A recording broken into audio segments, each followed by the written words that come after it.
Hi, welcome back to my channel. Today I'm going to tell you the story about how we discovered that someone or something is spying on people in our town. Not just me, not just Nate, not just Ash, but everyone in our entire town. And when I say something, I do mean as in like an organization, I assume, and not a monster.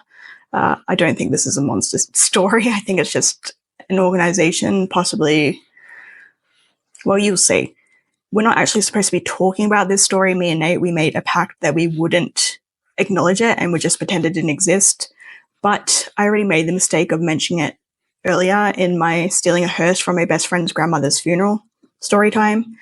And some people have been asking questions about that for me to expand. And then also, I did a government story last week, and it just feels right to get all the government stories out of the way as quickly as possible so we can move on. So this is my explanation of the Sino Sound. So a little while ago, my co-worker and other best friend, not the one that we stole the hearse at his grandmother's funeral for, but my other best friend, Nate, he started a pet project where he was going to try and build a prisoner of war style shortwave radio, more or less just to see if he could or not. And the way that he went about doing this is that he unraveled an old Brillo pad, you know, those metal sponges that you use to clean grout and really burnt on food out of pots.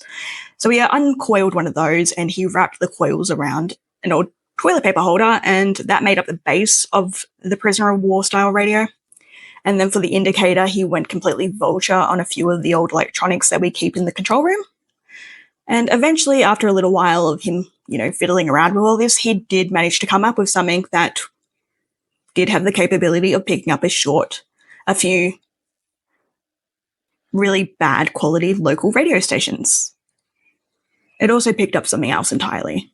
This signal was always weak, but we found that if we put the power radio in just the right spot in the clinic, we were able to pick up what seemed to be a signal of a really monotone man with a strong Chinese accent reading or discussing news relevant to our town in choppy, short, simple sentences. That was weird enough, but the really weird thing about this situation is that it was always the same man talking, no matter what, 24 hours a day, 7 days a week, without any breaks and without ever repeating himself.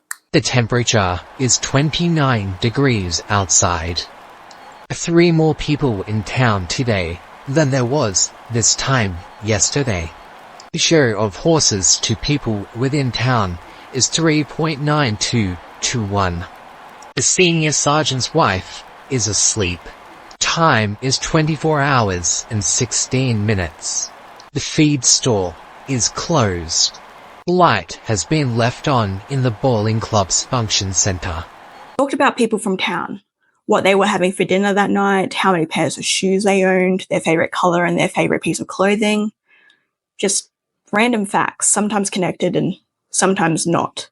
Did a couple of experiments and found that the signal got stronger the further we walked into the bush, so past the clinic, but if we went in the opposite direction towards town, it would just drop away to nothing. Listened to him for a few days during slow shifts just to starve off boredom, but the more we listened, the more concerned we became with what he was saying. Things he reported on were just so specific and bizarre, and the things that voice was saying were things that no one really should have known about. Things like who didn't love who anymore, and which high school girl was about to find out that she was pregnant, and which local business was about to receive a random health inspector visit. How many days left the milk at the local grocery store had before it turned sour, and who was going to buy it, and when, and what they were going to use it for.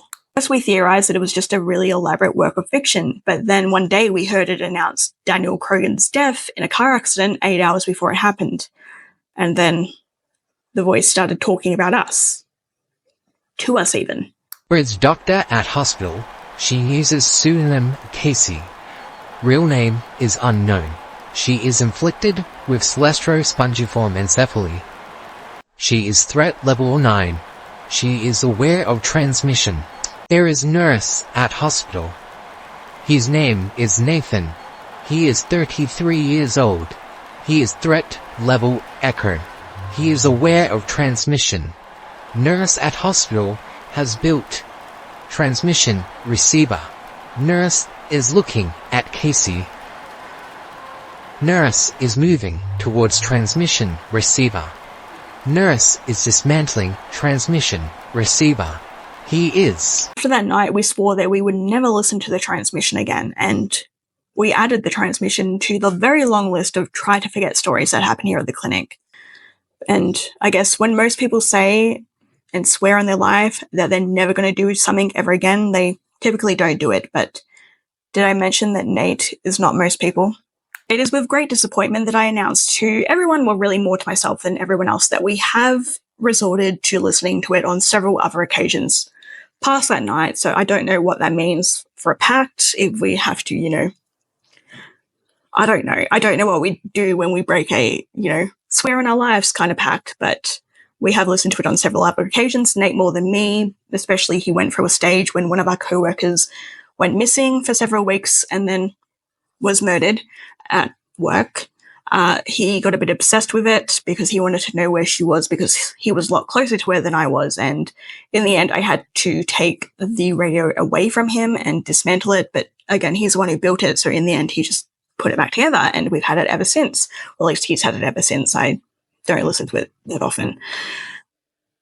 But it went offline, from what we can tell, on September 11th. That was the day that I went to my other best friend Ash's grandmother's funeral, where if you've seen the video, you know what happened there. I can only assume that that's because it went on a public radio station. Like, I found it sitting in the car at the funeral before everything went down. I was sitting in the car and I found it on a public radio station. That's how I know that it was online on that day. But since that day, we have not been able to find it. And I think that's for the best, because I do not enjoy knowing secrets about the people around me and myself. Like, do you know how many people shit on the streets on a regular basis? I do. And it's a lot more than you would ever think and want to know about. So I'm very happy that it's offline and I don't have to know those things anymore. But that is the story of what the Sino Sound is. If you ever hear me referring to it in other stories, you now know, so you don't have to question me. And if you do, I'm just going to send you straight to this video, because I'm just not going to explain it anymore. So that's the Sino Sound.